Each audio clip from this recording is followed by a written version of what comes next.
요즘 저는 제 마음을 대단히 부담스럽게 하는 사건들이 하나 있습니다. 그것은 뭔가 하면 우리 노예에 소속되어 있는 그 목사님 한 분이 자기 교회에 계시는 집사님의 어머니가 진교 하평에 살고 계시는데 전도를 좀 해달라 그런 요청이 있습니다. 근데 그분이 직접 오셔서, 목사님이 직접 진교 땅에 오셔서 그 어머니를 만나고 저와 함께 또 만나고 교회에 나올 수 있도록 계속해서 전도하는 그 모습들을 보게 된 것이죠.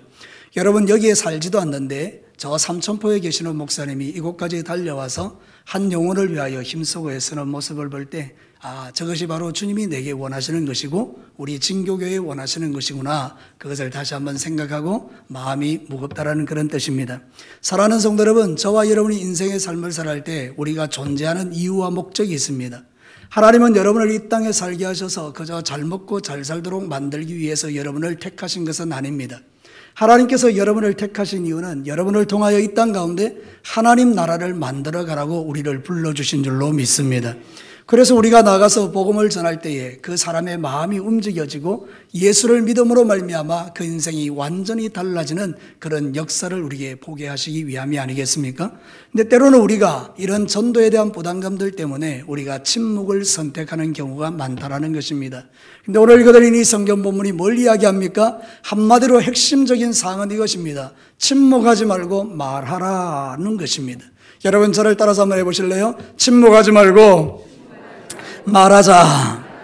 여러분, 오늘 본문의 배경은 이런 것입니다. 바울이 고린도 지역에 가서 전도를 하는데 얼마나 유대인들이 핍박을 하는지요. 그래서 발에 티끌을 떨어버리고 너희들에게는 복음을 전하지 않고 이방인들에게 가겠다, 그렇게 말을 하고 난 다음에 이방인들에게 복음을 전가하는데 놀라운 사람들이 막 이렇게 예수님을 믿는 그런 역사들이 막 일어나는 것입니다. 그 밤에 주님께서 환상 중에 나타나셔서 이렇게 말하는 겁니다. 너 두려워하지 마. 이 성중에 내 백성이 많아. 그러니까 침묵하지 말고 말해. 이렇게 주님이 격려하고 위로하고 있는 그런 내용의 말씀입니다.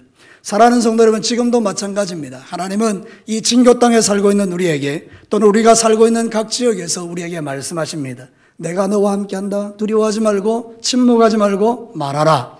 그래서 오늘 이 말씀이 여러분에게 도전이 되고 심장에 새겨지거든 저와 함께 이제는 침묵하지 않고 말할 수 있는 그런 믿음의 사람들로 변화되시기를 주의 이름으로 축복합니다. 자, 오늘 이 말씀을 통해서 하나님이 들려주는 첫 번째 메시지를 보겠습니다. 다 같이 한번 읽어볼까요? 침묵하지 말고 말해야 하는 이유는 주님이 함께하고 계시기 때문이다. 성경학자들에 의하면 바울이 고린도 지역에 갔을 때 되게 무섭고 떨었다라고 말합니다. 실제로 고린도전서 2장 3절에 보면 이렇게 자기가 간증하고 있습니다. 나는 고린도 지역에서 약하고 두려워하고 떨었다, 이렇게 이야기합니다. 오늘 읽어드린 이 성경 본문에도 그런 이야기가 잠깐 나옵니다. 여러분, 성경에 보면 6절에 보면 이렇게 말하고 있죠. 그들이 대적하여 비방했다, 이렇게 말하고 있죠. 여기 대적했다라는 말이 대단히 무서운 말입니다. 이 말이 뭔가 하면 안티타소, 이런 뜻인데, 안티라는 것은 여러분이 잘 아는 것은 반대한다. 타소라는 건 뭔가 목표를 가지고, 그러니까 이 사람들이 그냥 반대하는 정도가 아니라 바울을 타켓으로 삼아서 철저하게 계획적이고 완벽하게 바울을 막 밀어붙이는 겁니다. 바울을 압박하는 것입니다. 바울을 위협하는 것입니다. 그러니까 바울도 인간이다 보니까 마음이 두렵지 않겠습니까?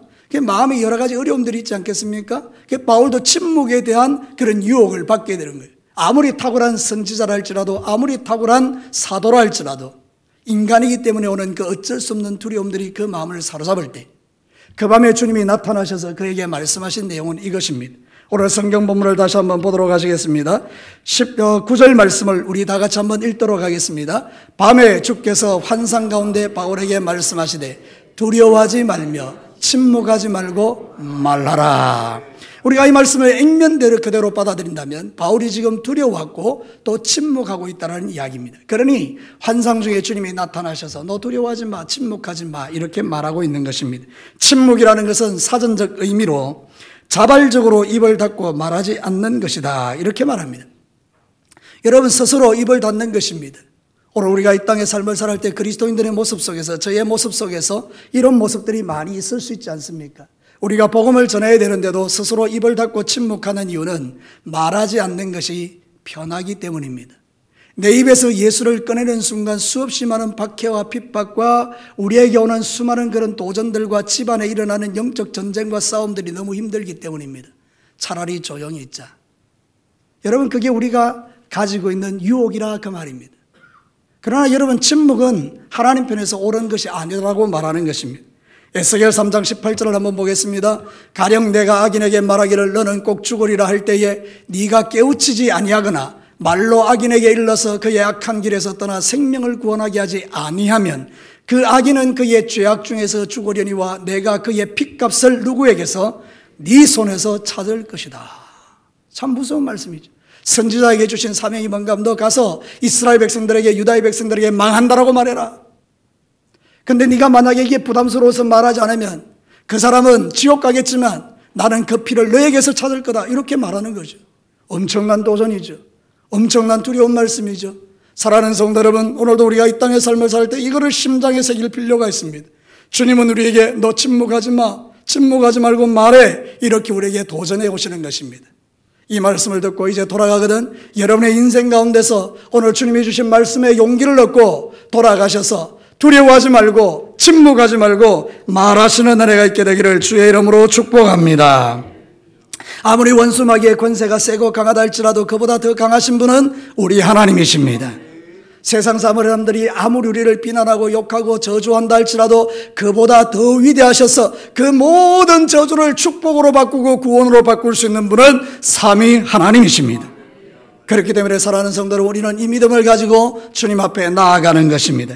만약 우리가 마귀에게 속아서 침묵하게 되면 그것이 나에게 화가 된다는 것을 성경은 말합니다. 고린도전서 9장 16절을 보십시오.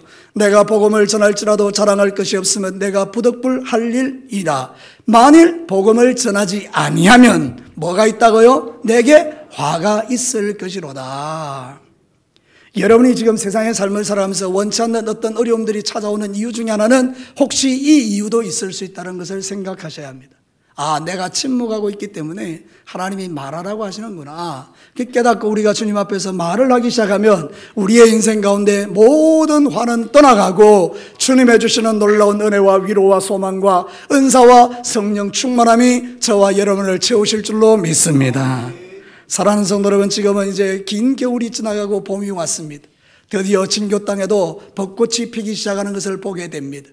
여러분, 아무리 겨울이 혹독해도요, 봄을 이길 수는 없는 것입니다. 원수마귀같이 아무리 발악을 해도 예수님을 이길 수는 없는 것입니다.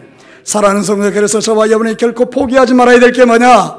바로 예수님의 복음을 전하는 이 일을 포기하면 안 된다, 그런 뜻입니다. 사랑하는 성도 여러분, 화는 복음을 전하지 않을 때 오는 것입니다. 교회가 왜 어렵습니까?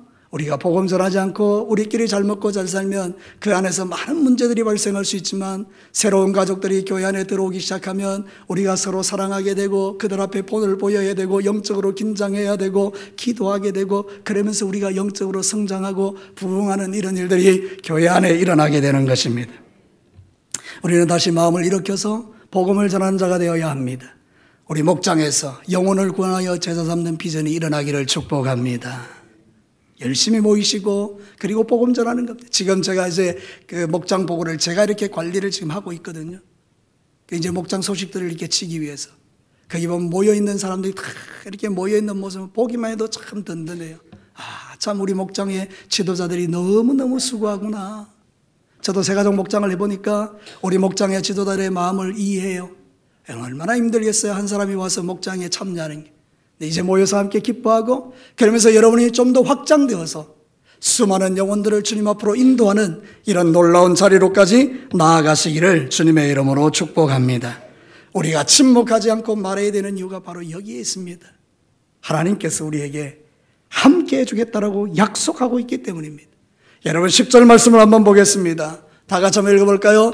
내가 너와 함께 있음에 어떤 사람도 너를 대적하여 해롭게 할 자가 없을 것이니.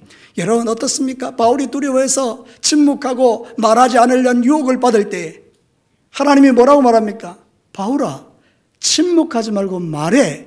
이유는 내가 너와 함께하고 있기 때문이야. 여러분 전도할 때 하나님이 우리와 함께 하시는 줄로 믿습니다. 내가 말할 때 하나님이 도와주실 줄로 믿습니다. 그래서 우리가 이 전도할 때 두려워하지 말라고 하는 이유가 뭔가 하면 성령께서 지혜를 주셔서 그 상황 속에서 넉넉하게 이기도록 도와주신다는 거잖아요. 그러니까 여러분, 이런 놀라운 하나님의 은혜, 하나님 어디 계십니까? 나는 하나님이 안 보여요. 그렇게 생각하시는 분들이 있다면 여러분 전도해 보십시오. 그러면 하나님이 여러분과 함께 한다는 것을 즉각적으로 느낄 수 있게 되는 것입니다. 하나님이 말씀하십니다. 약속하십니다. 내가 너와 함께하고 있다. 내가 너와 함께하고 있다. 우리 하나님은 저와 여러분과 지금도 함께하고 있는 줄로 믿습니다. 이유는 뭡니까? 도와주시기 위해서입니다. 우리의 연약함을 도우시고 우리가 전도해서 한 영혼을 구원할 수 있도록 주님은 도와주기 위하여 우리 옆에 계신다, 이렇게 말하는 거죠. 자, 두 번째 메시지를 한번 들어보겠습니다. 같이 한번 읽어볼까요? 침묵하지 말고 말해야 하는 이유는 복음이 가진 능력 때문이다. 사랑하는 성도 여러분, 유대인이 그렇게 핍박해도 복음을 막을 수는 없어요. 왜냐하면 성경이 그렇게 증명해요. 8절 말씀을 한번 보겠습니다. 또 회당장 그리스도가 온 지방과 더불어 주를 믿으며 수많은 고린도 사람도 듣고 믿어 세례를 받더라. 할렐루야. 여러분, 바울이 두렵지 않고 복음을 전하고 말하고 막 이러는 가운데에 하나님께서 믿는 사람들을 막 보내주시는 거예요. 고린도 교회로 막 보내주시는 거예요. 이게 바로 놀라운 거 아닙니까? 복음이 능력이라는 거예요. 복음이 놀라운 그런 권세를 갖고 있다는 거예요. 복음이 뭡니까? 예수님이시죠. 예수님이 능력인 거예요. 예수님이 계신 곳에는 병이 떠나가는 줄로 믿습니다. 오늘 이 시간에도 여러분의 병이 예수 이름으로 물러가기를 주의 이름으로 축복합니다. 예수님이 오시면 귀신이 떠나가는 것입니다. 그러면 여러분, 우리가 살아가는 모든 삶 속에 나를 가로막고 있는 방해물들이 제거되는 것 아니겠습니까? 여러분, 제가 유튜브를 보니까요, BBC 코리아 방송이 있더라고요. 거기서 다큐멘터리를 하나 찍었는데, 네팔 있잖아요. 우리 지금 엄요셉 선교사님이 하고 있는 네팔 지역에 지금 폭발적인 부흥의 역사가 일어난다는 거예요. 여러분, 그 네팔 땅은요, 힌두교와 불교가 거의 대다수예요. 그런데 갑자기 기독교가 지금 놀라운 정도로 부흥이 일어나는데, 왜 그게 일어나는가 하면 역사가 나타난다는 거예요. 그러면서 그 사람들이 병이 들렸는데 기도해 중에 병이 나와버리는 거예요. 귀신에게 사로잡혔는데 귀신이 막 벌벌 떨면서 나가는 게 눈으로 막 보이면서 사도행전적인 역사가 일어나니까 네팔 사람들이 아무리 핍박을 받아도 막 몰려들기 시작하는 거예요. 그래서 전직 총리가 인터뷰를 했더라고요. 지금 이 상태로 나가면 네팔은 10년이나 20년 안에 힌두교와 불교는 소수 종교가 되고 기독교가 이 지역을 장악하게 될 것이다. 우리는 그것을 막아야 된다. 이렇게 말하는 거예요. 그래서 법을 만들었어요. 개종방지법이라고요. 개종하면 감옥에 가두어서 5년 동안 징역살이 하게 만드는 거예요. 지금 네팔 상태가 그래요. 근데 놀랍게도 거기 목사님이, 현지인 목사님이 복음 전하다가 잡혀가도 괜찮다는 거예요. 두렵지 않다는 거예요. 그러니까 여러분, 참 지금 이 마지막 시대에 하나님이 일하시고 계시는 거 보이는데 우리는 지금 너무 느슨한 것 아닌가, 그런 생각이 드는 거예요. 여러분은 아닐지라도 제가 너무 느슨한 것 아닌가, 그걸 보면서 참 탄식이 나더라고요. 야, 지금 하나님이 이렇게 지금 당신의 백성들을 일으키는구나. 그 말은 뭐죠? 때가 됐다는 거예요. 무슨 때가요? 예수님 오실 때가 되었다. 우리는 너무 편안하게 신앙생활 하다 보니까 뭐 전도하는 것도 좀 힘들어하고 침묵하고 그냥 싸우기 싫으니까 뒤로 물러서고, 이 영적 전쟁에서 자꾸 후퇴하는 일들이 저에게도 여러분들에게 있을 수 있지 않습니까? 그러니까 여러분, 이제는 우리가 그렇게 살면 안 된다라고 지금 말하고 있는 거예요. 왜냐하면 우리가 가진 복음이 뭐기 때문입니까? 능력이기 때문입니다. 답을 가르쳐 드렸습니다. 우리가 가진 복음이 뭐라고요? 능력이라는 거예요. 능력, 두나미스. 그러니까 여러분, 다이너마이트 같은 폭발력 있는 게 이 복음인데, 그런 귀한 복음을 가진 우리가 한 사람의 영혼을 전도해서 데려오는 것은 놀라운 축복이 아니겠습니까? 이제 사랑하는 성도 여러분, 이제 나가셔서 여러분이 가지고 있는 그 능력을 사용하시고 죽어가는 많은 영혼을 살려내시기를 주님의 이름으로 축복합니다. 마태복음 10장 1절에 보면 이렇게 말하고 있습니다. 예수께서 그의 12제자를 부르사 더러운 귀신을 쫓아내며 모든 병과 모든 약한 것을 고치는 권능을 주시니라. 우리에게 이런 권능을 이미 주셨습니다. 사용하면서 우리 주변에 고통받는 수많은 영혼들을 주님 앞으로 인도하는 저와 여러분이 되시기를 주의 이름으로 축복합니다. 그러면 하나님이 어떤 대적도 물리쳐 주신다고 하잖아요. 오늘 본문에 보면 10절의 중반 부분에 어떤 사람도 너를 대적하여 해롭게 할 자가 없을 것이다. 이거는 방어막입니다. 방어막. 하나님께서 방어막을 탁 쳐주시는 겁니다. 그러니까 여러분 얼마나 놀라운 약속입니까? 원수마귀는 지금 하나님은 이렇게 말씀하셔도 자꾸 우리 마음속에 부정적인 생각을 주는 거예요. 복음을 전하지 못하도록. 아유, 다른 사람은 다 돼도 우리 남편은 안 돼. 다른 사람은 다 돼도 우리 자식들은 안 돼. 다른 사람은 다 돼도 저거는 안 돼. 이러면서 우리 스스로가 위축되고 쪼그라드는 그런 마음들을 갖고 있지 않습니까? 조금만 누가 뭐라 해도 그 사람에게 전도하는 일을 포기하는 일들이 우리에게 얼마나 많습니까? 네, 사랑하는 성도 여러분, 오늘 성경은 그렇지 않다는 겁니다. 너를 해칠 자가 없다. 두려워하지 말고 침묵하지 말고 말해라. 여러분, 우리가 말할 때 역사가 일어날 줄로 믿습니다. 사도행전 19장 11절과 12절에 보면 이런 능력이 우리 모두에게 임하기를 원하는데요, 한 목소리로 한번 읽어보겠습니다. 하나님이 바울의 손으로 놀라운 능력을 행하게 하시니 심지어 사람들이 바울의 몸에서 손수건이나 앞치마를 가져다가 병든 사람에게 얹으면 그 병이 떠나고 악기도 나가더라. 아멘. 사랑하는 성도로, 이게 바로 믿음의 역사가 아니겠습니까? 바울도 능력이 있지만 바울의 손수건과 앞치마를 가져가는 그 사람도 능력이 있는 거 아닙니까? 여러분, 오늘 이 말씀이 여러분의 능력이거든 오늘 제가 나갈 때 넥타이를 가져가시기를 바랍니다.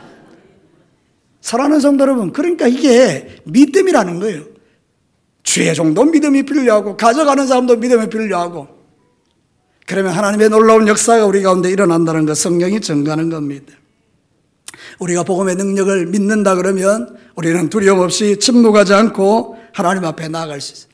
우리 마음에 이 사장시켜 놓은 복음의 능력을 이제 끄집어내어서 선포하고 나타내시면서 여러분의 가정의 역사는 모든 어둠의 영들도, 여러분의 마음속의 역사는 그 모든 어두운 생각들도 이 복음의 능력 앞에 무력화되는 역사가 먼저 일어나게 되기를 축복합니다. 내가 하나님 만나고 그 만난 하나님을 전가하는 일은 쉽습니다. 내가 만나지 않은 하나님을 말할 수는 없는 것입니다. 사랑하는 성도 여러분, 오늘도 이 말씀이 여러분에게 도전이 되거든 기도하십시오. 하나님, 나에게 다시 한번 당신의 살아계심을 보여주시고 우리 가정의 문제들을 풀어주시고 정말로 이 문제가 해결되어 하나님의 살아계심을 나도 맛보게 하시고 내가 만난 주님을 증거할 수 있게 해달라고 우리 기도하셔서 2023년도에는 놀라운 일들이 우리 진교교회 가운데 일어나기를 주의 이름으로 축복합니다. 하나님이 우리에게 주시는 마음은 올해 새가족들을 100명을 보내주셔서 빈자리를 채워주시겠다는 그런 마음의 소원들을 주신다면, 여러분 한 주에 2명은 등록해야 되는데 벌써 하나님이 우리에게 11조는 주셨어요. 지금 10명의 성도들이 등록해서 신앙생활 잘하고 있지 않습니까? 10분의 1을 우리에게 보여주셨어요. 10분의 9는 이제 우리가 하나님의 능력 안에 채우는 것 아니겠습니까? 올 2023년도에 열심히 전도해서 우리 목장에서 수많은 영혼들이 구원받고 이 빈자리들이 다 채워지게 되기를 다시 한번 주의 이름으로 축복합니다. 마지막 세 번째 말씀을 전하겠습니다. 같이 한번 읽어볼까요? 침묵하지 말고 말해야 이유는 구원은 하나님의 주권이기 때문이다. 오늘 본문에서 바울이 두려워하지 말고 침묵하지 말고 말해야 되는 이유를 발견하는데, 이 놀라운 말씀의 10절 마지막에 보면 이는 이 성중에 뭐가 많다고요? 내 백성이 많음이라 하시더라. 이 두 가지 의미가 있어요. 첫 번째 의미는 뭔가 하면 바울을 도와줄 수 있는 사람들이 많다는 이야기도 돼요. 근데 진짜 하나는 뭔가 하면 구원받을 백성들이 그 성에 많다라는 거예요.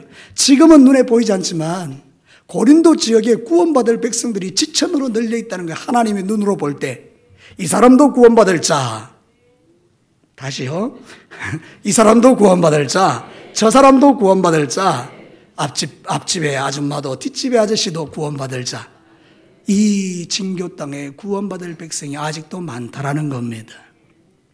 이것은 우리에게 위로가 됩니다. 왜냐하면 우리가 그들에게 복음을 전하면 구원받을 자는 주께서 그들의 마음을 감동시키셔서 하나님 앞으로 인도하시기 때문입니다. 여러분, 전에 제가 한번 말씀드렸나요? 제가 친하게 교제하는 목사님 한 분 계시는데 진주 중부교회 목사님이시죠.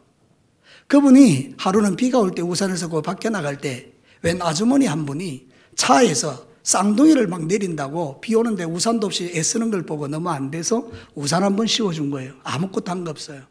우산 한 번 씌워줬어요. 그랬더니 그분이 고마워서 교회를 와줬어요. 놀랍지 않습니까? 이런 일이 왜 가능합니까? 하나님이 그 사람을 픽스, 주님께서 택해 주셨기 때문에. 그게 여러분 놀라운 일입니다. 그러니까 우리는요, 늘 우산을 들고 다니셔야 됩니다. 예. 뭐든지 가서 하여튼 전도해야죠. 누구를 만나지 밥을 사주든지 차를 사다 준지 하여튼 만나는 사람에게 내가 예수 그리스도의 사랑을 그냥 말없이 보여줘도 그분이 이 성중에 내 백성이 많다는 말씀대로 산다면 그 사람이 하나님 앞에 나오는 역사가 일어난다라고 성경은 말하는 거 아닙니까? 구원은 내 능력으로 시키는 게 아니고 하나님의 주권임을 명확하게 말하고 있습니다. 그러니 여러분 포기하지 말고 계속해서 말씀하십시오. 사도행전 16장 14절을 한번 보시죠. 두아디라시에 있는 자색옷감 장사로서 하나님을 섬기는 누디아라는 여자가 말을 듣고 있을 때, 바울이 전하는 복음을 들을 때 주께서 뭐 했다고요? 그 마음을 열어서 바울의 말을 따르게 하셨다. 쉽게 이야기하면 복음 전하니 바울이, 하나님이 마음을 열어서 예수 믿게 하셨다. 참 놀라운 말씀들이죠. 우리는 사단에게 속으면 안 됩니다. 전도할 때 유대인 같은 자들이 있습니다. 비난하고 비방하고 대적하는 사람들이 분명히 있습니다. 그러나 여러분, 그것은 우리가 감당해야 될 몫입니다. 그러나 하나님께서 예비된 영혼들은 어떤 방식으로든지 그를 꺾어 하나님께로 인도하시는 것이 하나님의 역사라는 것을 성경은 증거하는 것입니다. 고린도 지역이 워낙 악합니다. 온갖 종류의 더러운 죄악과 우상숭배가 가득한 완악한 도시. 오죽하면 바울이 약하고 두려워 떨었다라고 말했겠습니까? 그 대단한 성령 충만한 바울이, 그만큼 그 지역이 영적으로 어두운 지역인데 오늘 성경에 보십시오.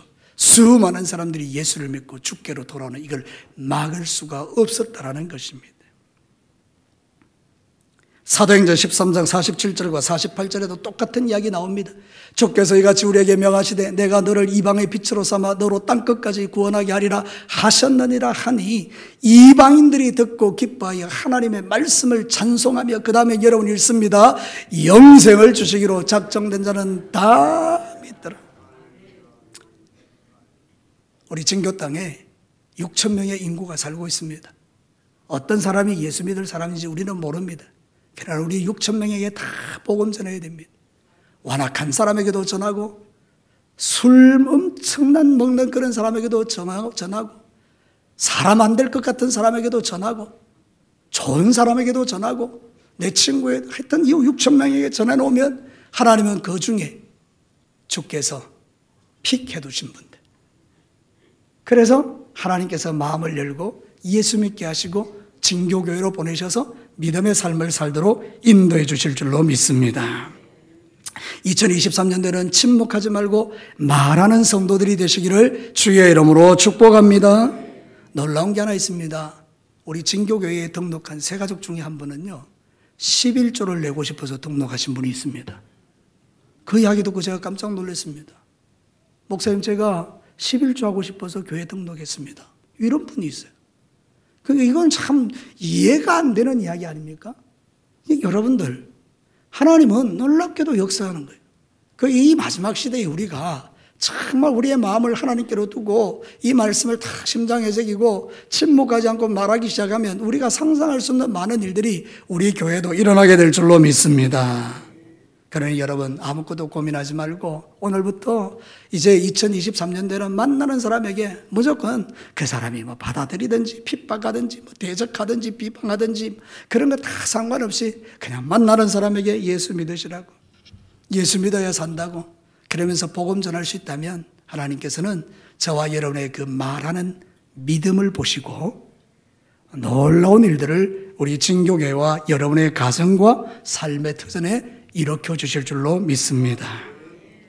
이제 말씀을 마치겠습니다. 사랑하는 성도 여러분, 오늘 예배에 참여한 거룩한 주의 백성 여러분, 여러분들은 뭐 상관없어요. 오늘 밤 죽으면 들어갈 천국문이 활짝 열렸으니. 그러나 오늘 예수님이 오시면 여러분의 남편과 여러분의 아내와 자녀와 여러분의 부모님들, 형제자매와 일가친척과 친교 땅의 백성들은 천하 없어도 지옥에 떨어집니다. 그러니 사랑하는 성도 여러분, 우리가 힘을 다해서 주님 오시기 전까지 하나님이 구원시킬 그 백성들이 이 땅에 남아있는 동안에 내 백성이 이 성중에 많으니라, 그걸 생각하고 침묵하지 않고 말해야 되는데 하나님이 그렇게 하실 때 함께해 주십니다. 우리가 전하는 복음은 능력이 있습니다. 뿐만 아니라 하나님이 구원의 주권을 갖고 있으니 아무것도 염려하지 마시고 복음만 전하는 저와 여러분과 저가 되시기를 주님의 이름으로 축복합니다. 우리 다 같이 한번 결단하고 기도하겠습니다.